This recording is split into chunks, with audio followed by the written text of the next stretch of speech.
ఇంతకుముందు వీడియోలో day 1 of Venkaiah స్వామి ఆరాధన చూసారు కదా, ఇది డే 2 అనమాట. మా బుడ్డిగాడు అయితే రెడీ అయిపోయి బయట నిలబడుకుని వాళ్ళ అక్కలను పిలుస్తున్నాడు. వాళ్ళ అక్కలకి ఎంతకి రాలేదు, సో బడికి చిరాకు వచ్చేసి లాక్కొని వచ్చేసాడు అనమాట.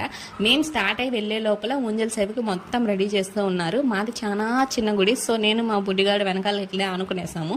ఎందుకు అనుకున్నామో తెలిసిన అస్సలు గ్యాప్ లేదండి. ఆ చిన్న గుడిలో ముందే ఉడకపోతా ఎక్కువగా ఉందనమాట, తలలో నుంచి కారుతా ఉన్నాయి.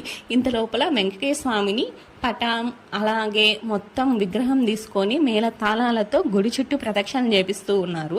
ఇదంతా నాకు ఫస్ట్ టైం కాబట్టి కొంచెం ఎక్సైట్మెంట్ ఎక్కువ అయిపోయి ప్రతి ఒక్కటి తీక్షణంగా చూశాను అనమాట. మా పిల్లలకు ఆల్రెడీ తెలుసు కాబట్టి గమ్మునే ఉన్నారు. ప్రదక్షిణలు అన్నీ అయిపోయిన తర్వాత దేవుని తీసుకుని వచ్చి ఉయ్యాలలో పెట్టి పూజ చేసి ఊంజాలు ఊపారు. ప్రతి ఒక్కరు కూడా ఇది చేయొచ్చు, నేను కూడా చేశాను అనమాట. సో ఊంజల్ సేవ అయిపోయిన తర్వాత తిరిగి బయట వచ్చి కూర్చున్నాము. ప్రసాదాలు కూడా అయిపోయినాయి. ఇంత లోపల ఈ లోపల మా బుడ్డిగాడి పక్కన కూర్చొని వాళ్ళ అక్కతో చాలా కబుర్లు చెప్పిన. డే 3 ఇంకో వీడియో